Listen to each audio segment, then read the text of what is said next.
Ohio State football faces the Tulsa Golden Hurricanes this Saturday, and they are lucky they are facing Tulsa. And today I'm going to be previewing Tulsa and just some Ohio State defensive news, but before I want to get to that, I want to ask you, Ohio State fans, who would you replace Kerry Combs with to call the defense?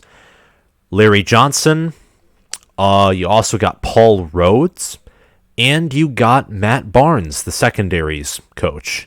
Paul Rhodes is a defensive analyst, and Larry Johnson, as probably all of you know, is an associate head coach and the defensive line coach. Which one of those three would you pick? Again, Paul Rhodes, who's been a defensive coordinator before at many different schools, now an analyst. Matt Barnes, the secondaries coach, hasn't been a defensive coordinator anywhere. Or Larry Johnson, who coached one game in Ryan Day's absence and coaches a constantly legendary defensive line.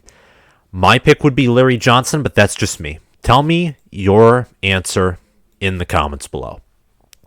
So I'm going to preview Tulsa, and it's going to be very brief because Tulsa's 0-2.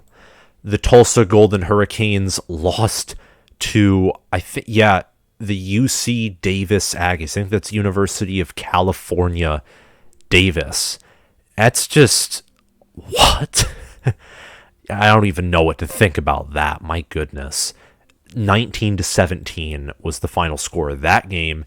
They then almost beat Oklahoma. They were up 14-7 at one point against Oklahoma. And Oklahoma State, pardon me. And Mike Gundy's I think, at minimum an above-averaged, good coach. Oklahoma State held them off. They might be a little frustrated and might be just scheming for some new things against this Ohio State team. But in the end, I think Ohio State comes out. And Ohio State's favored by ESPN's FPI, not FBI. They have a 95.2% chance to win. They are favored by 24.5 points. That's the spread. And Ohio State scores more points per game than Tulsa does. They do allow 33, though, and we'll get to that in a few seconds. But Tulsa allows more points than they score. That, plus knowing Ohio State's far more talented, and they actually have a win against a team that would destroy Tulsa, Ohio State's going to win this game. And introducing ourselves into the defensive news, this will be a great game for whoever's going to be calling the plays instead of Kerry Combs to stand out and to show himself as a good choice to replace Combs as the DC, whether that be Larry Johnson, Matt Barnes, Paul Rhodes, or someone else who ends up calling the defense. Because from the gig I'm getting, or the feeling, vibe, whatever you want to call it, that I'm getting, is that Kerry Combs is not going to be calling the defense this Saturday. And it makes sense. He's proven himself completely incapable of doing it. You can't allow 33 points a game and 456.5 yards per game on average and be expected to be a DC at Ohio State. It's not how it works. It just isn't.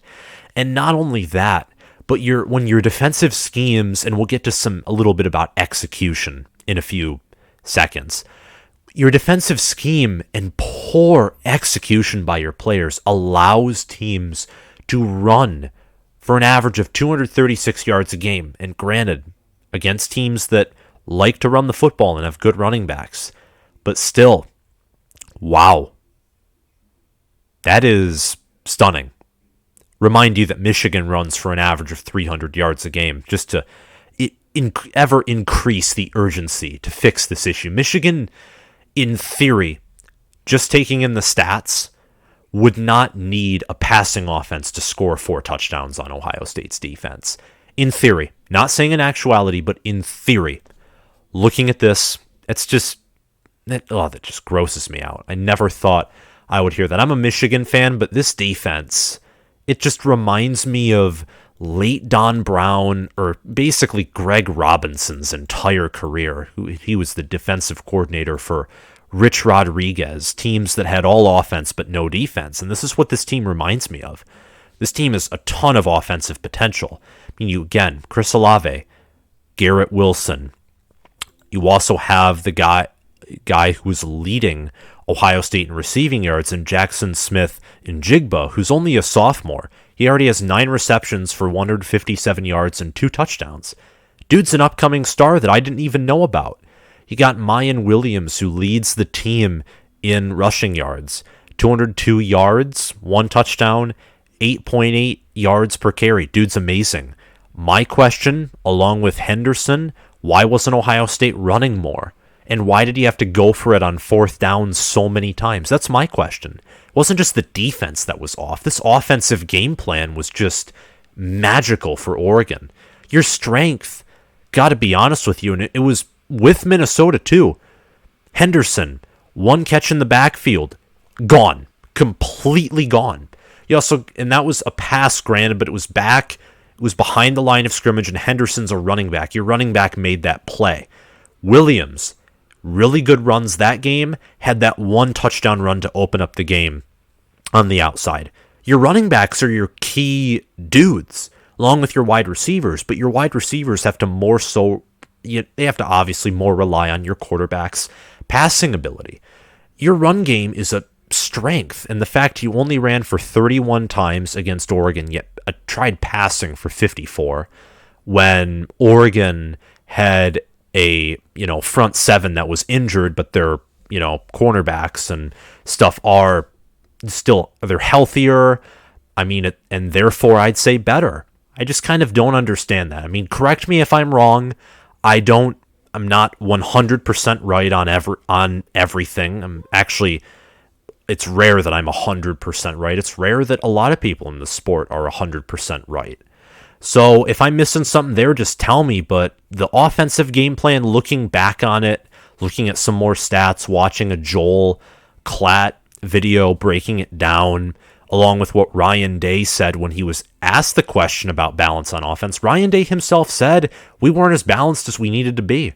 And looking at the stats, it kind of struck me as, what? Your offense, besides from the 4th downs, did its job, I thought. And then looking at it all, it's, oh no, it's not balanced at all. But the offense will improve. Ryan Day's an offensive guy. Kevin Wilson's a proven OC. Stroud, Williams, Teague, Henderson, Njigba, Olave, Wilson. You got all them on the offense, and that offensive line's good. The offense is not the big concern. The defense, however, Kerry Combs is not only the scarlet and gray addition of Don Brown or Greg Robinson. I find both comparisons absolutely hysterical. The execution is not good either. Joel Klatt broke it down perfectly. There was even one where he was asking in this strong tone. He's like, these guys just aren't, this is literally his voice, they aren't executing properly. It's like this anger mixed with shock. And it was, a video of 2 actually. 2 of the plays where Oregon ran to the left. One where Verdell was completely untouched.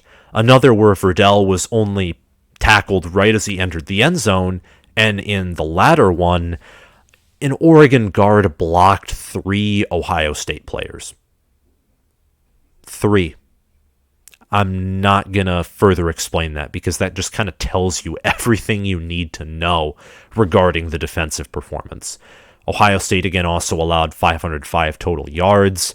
Ohio State in that game allowed 269 rushing yards and 236 passing yards. Again, tells you everything you need to know. And what confuses me too is the rushing yards because, Larry Johnson, I thought this defensive line and Zach Harrison, specifically, you also have 2, you got Haskell, Garrett, Cody, Simon, and just all these other players. You even got in, the backfield too. You got Seven Banks and I like others too, and some went down with injuries, some still aren't healthy, but I thought this line was going to be really good and elite. Like elite even is what I thought. And it turns out that just looking at this, I don't even know what to say. This defensive line is not elite. It just isn't. It isn't elite. And it doesn't sadden me because, again, I'm a Michigan fan, but I'm still a little bit disappointed. I thought this Ohio State defensive line was going to be something, and so far it is anything but. And I think a lot of that has to do with scheme, but a lot of that has to do with some, I think, position coach work. I think there needs to be just kind of a microscopic review of everything on the Ohio State coaching staff. Because if some of these issues continue, and this is what I'm going to leave you off with, these issues aren't fixed against, the easier teams like Akron and Tulsa, Indiana, Penn State, Michigan, and we all know that Michigan State has occasionally won games against Ohio State they had no business winning, i.e. 1999, 2015. You will lose one of those games if you do not fix these issues, bar a complete and total collapse of all four of those teams. You need to fix this stuff now. And Day has said that urgency is in the front of his mind. Urgency's front and center. He even stated that no one really cares about the fact that not a lot of his players are veterans, or he doesn't care about the feelings of his defensive coaching staff. He said himself, we're going to try and put our players in the best possible position to win. And he also said later that you can't afford to lose games. You just can't do it. And I mean, I'm a Michigan fan here, but from an Ohio State perspective, that's exactly what you should want. That's everything you want the head coach to say. And that's everything he should say as a good head coach. It doesn't matter that you have inexperience. I mean, I have the same standards for my own Michigan team. It doesn't matter that, we have a new quarterback or that Ronnie Bell has an injury. Do your job. And that attitude has to be reinforced on the Ohio State defense and practiced and, perfect execution. Do what Nick Saban does in order for Ohio State to succeed this year. It's exactly what needs to be done.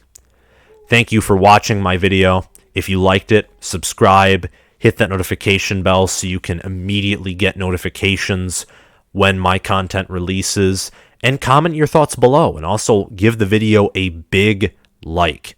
Really enjoy when people support this community. But tell me what you think too.